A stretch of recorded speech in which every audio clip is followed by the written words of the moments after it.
മഹിമ എന്താ ചെയ്യുന്നേ? ഞാൻ പഠിക്കുക. ഇവിടെ എനിക്ക് താഴെ ഒരാളുണ്ട്, വേദ. എന്തോ എക്സാം ഉണ്ടെന്ന് പറഞ്ഞ് പഠിക്കുക. ഏതോ കോളേജിന്റെ പേരും കോഴ്സിന്റെ പേരും ഒക്കെ പറയുന്നേക്കാം. പക്ഷെ പോകുന്നത് വല്ലപ്പോഴാ. പഠിപ്പ് കഴിഞ്ഞിട്ട് വേദ ബിസിനസിന്റെ കാര്യങ്ങളൊക്കെ ശ്രദ്ധിക്കുമായിരിക്കും അല്ലേ? അയ്യോ, അതിനൊന്നും അവളെ കൊള്ളയില്ല. എത്രയും പെട്ടെന്ന് അവളുടെ കല്യാണം നടത്തണം. അതാ ഞങ്ങളുടെ തീരുമാനം. അതിനവളെ നിന്ന് തന്നിട്ട് വേണ്ടേ? കുറെ കാലം കൂടി ലൈഫ് ആസ്വദിക്കണം പോലും. ഈ കെട്ടിക്കഴിഞ്ഞാൽ അതൊരു ചുറ്റിക്കെട്ടാണെന്നൊക്കെ പറയുന്നത്.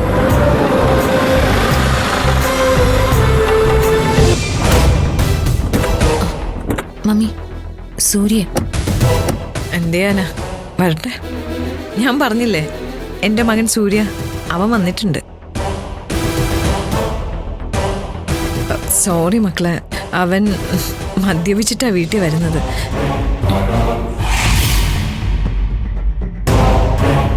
നിങ്ങൾ കാര്യാക്കല്ലേ.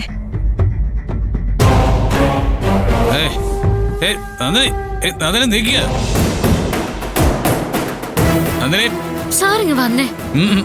എനിക്ക് അവന്മാരെ ഇപ്പൊ കാണണം, ഈ നിമിഷം. എന്നെ വിട, വരൂ സർ. വിട, ഞാൻ ഇപ്പൊ തന്നെ പോവാം. എന്നെ വിട, വിട. സാർ വരൂ.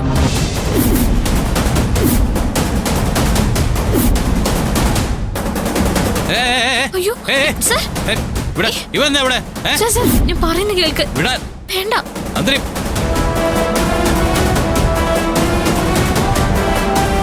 സാർ ഇങ്ങോട്ട് വന്നേ. ഒന്ന് വാ സർ. സാർ ഇങ്ങോട്ട് വാ സർ.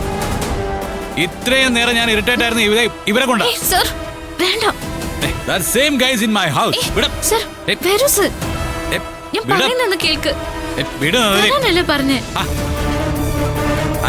എന്നെ വിട്, എനിക്ക് സംസാരിക്കണം ഇപ്പൊ തന്നെ. ഇപ്പൊ ഒന്ന് സംസാരിക്കണ്ട. വന്നേ, വരാനാ പറഞ്ഞേ. അന്തരി വിടാൻ. എന്തു പറ്റി? സോറി ആന്റി, ഇന്ന് വഴിയിൽ വെച്ചൊരു വഴക്കുണ്ടായെന്ന് പറഞ്ഞില്ലേ, അത് ഇവരുമായിട്ടായിരുന്നു. ഓ, അത് ശരി. അപ്പൊ നിങ്ങൾ പറഞ്ഞ ആ അലമ്പ് പെണ്ണ് ഇവള് തന്നെയാണല്ലേ? ഇപ്പൊ ഏകദേശം മമ്മി പറഞ്ഞ കാര്യം നിങ്ങൾക്ക് മനസ്സിലായി കാണുമല്ലോ. ഗിരേട്ട, ഇനിയിപ്പോ നമ്മളിവിടെ നിൽക്കുന്നത് ശരിയാണോ? വെറുതെ എന്തിനാ ഒരു പ്രശ്നം? അതെ, നിങ്ങൾ അവിടെ ഇരുന്നേ, ഇരിക്കേ. വാ, ഇരിക്കുമ്പോളെ. അന്തസ്സോടെ ജീവിച്ചിരുന്ന ഞങ്ങളുടെ കുടുംബത്തിന് പറ്റിയ മാറ്റം ഇതാ. മറ്റുള്ളവർക്ക് മുമ്പിൽ ഞാനും എൻ്റെ കുടുംബവും തല താഴ്ത്തുന്നത് അവളുടെ പേരിലാണ്.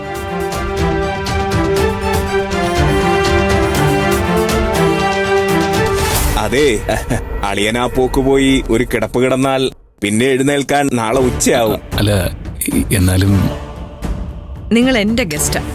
നിങ്ങൾക്ക് ഇവിടെ ഒരു കുഴപ്പം ഉണ്ടാവില്ല. കഴിക്ക് കഴിക്ക്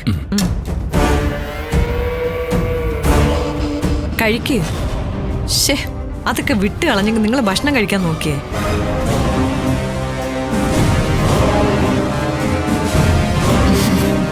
കഴിച്ചു.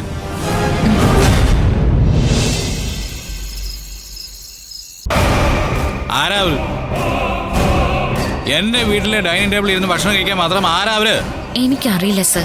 പക്ഷേ എനിക്ക് അറിയണം അവരെന്തിനിവിടെ വന്നെന്ന്. ഓ, ആക്സിഡന്റിന്റെ നഷ്ടപരിഹാരം ചോദിക്കാനായിരിക്കും. എങ്കിലതെ കൈയോടെ കൊടുത്തിട്ട് വരാം. നഷ്ടപരിഹാരം ചോദിക്കാനൊന്നും ആയിരിക്കില്ല. എനിക്ക് തോന്നുന്നത് പത്മ മാഡത്തിന്റെ ബന്ധുക്കൾ ആരോ ആണെന്നാ. ആണോ? അമ്മയുടെ ബന്ധുക്കളാണെങ്കിൽ നിർബന്ധമായിട്ട് നമ്മൾ പ്രശ്നം ഉണ്ടാക്കിയിരിക്കണം. റോഡിൽ വെച്ച് തന്നെയും എന്നെയും നാണം കെടുത്തിയവര് നമ്മുടെ വീടിനകത്തേക്ക് കയറി വന്നാ അത് നമ്മൾ പരിഗണിക്കേണ്ടത്. നന്ദിനി, താമ്പാ, നമ്മളോട് രണ്ടുപേരോടും പറഞ്ഞതാ, അവരെ കൊണ്ട് എനിക്ക് മാപ്പ് ചോദിപ്പിക്കണം. വാ നന്ദിനി. സർ പ്ലീസ്, ഇങ്ങനെ ഒരു സംഭവം ഉണ്ടായിട്ടില്ല എന്ന് കരുതിയ പോരെ? അതെങ്ങനെ പറ്റും? സംഭവം ഉണ്ടായല്ലോ. റോഡിൽ വെച്ച് എത്രയോ പ്രശ്നങ്ങൾ ഉണ്ടാവുന്നു, അക്കൂട്ടത്തിൽ ഒന്നായിട്ട് മറന്നുകളാ. റോഡിൽ വെച്ച് പ്രശ്നങ്ങൾ ഉണ്ടാക്കുന്നവർ മുഴുവൻ രാത്രി വന്ന് എന്റെ ഡൈനിങ് ടേബിളിൽ കയറി എന്ന് ഭക്ഷണം കഴിക്കാറുണ്ടോ? ഇല്ലല്ലോ. നന്ദിനി, താനൊന്ന് ആലോചിച്ച് നോക്കി.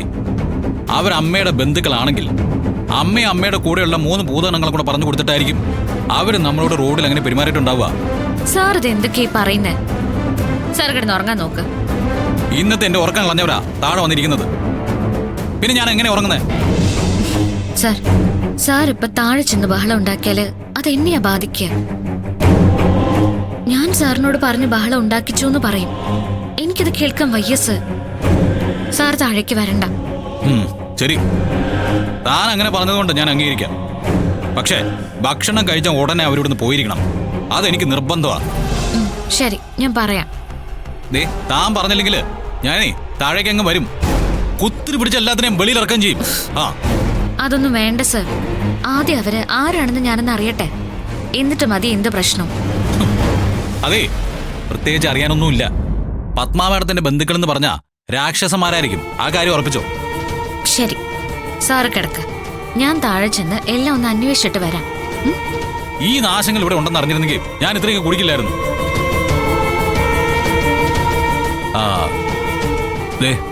എനിക്ക് നല്ല ഉറക്കം വരുന്നുണ്ട്. ഞാൻ അഥവാ ഉറങ്ങിപ്പോയാലും ഇടയ്ക്ക് താൻ എന്നെ വിളിക്കണം. അവരുടെ കാര്യം പറയണം. അവരെ ഇവിടെ നിന്ന് ഇറക്കി വിടണം. ഓക്കെ? ശരി സർ. Okay, good night. വീടരുത് അവരെ, വീടരുത് നന്ദിനി.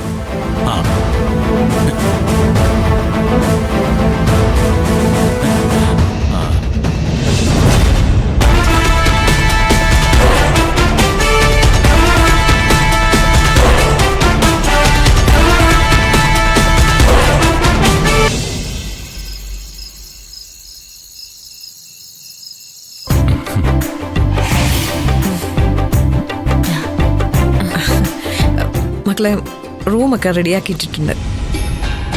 നിങ്ങൾ പോയി കിടന്ന് ഉറങ്ങാൻ നോക്ക്.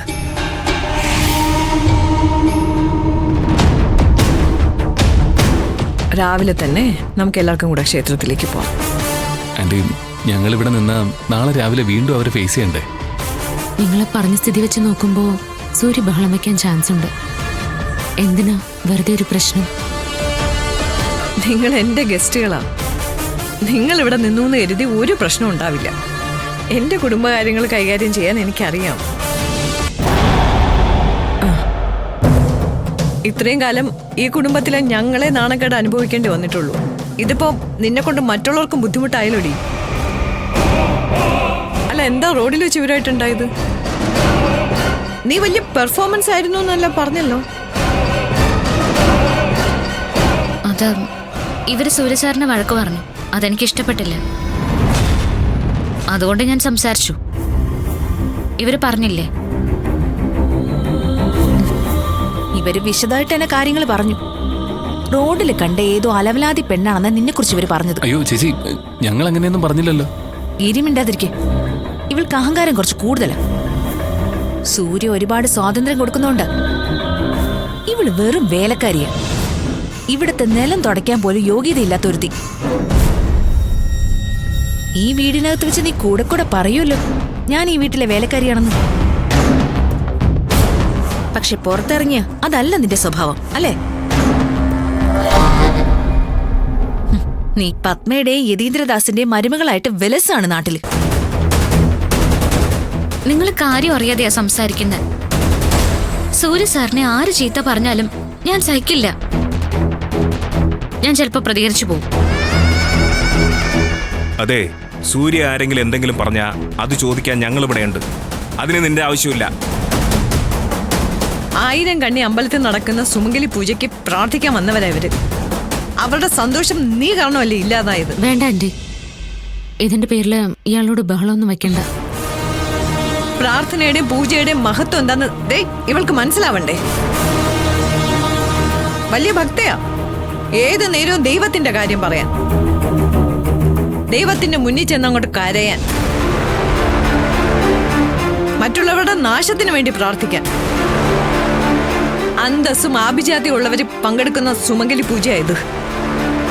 അതിന്റെ 7 അയലത്ത് ചെന്ന് നിൽക്കാനുള്ള യോഗ്യത പോലും നിനക്കില്ല.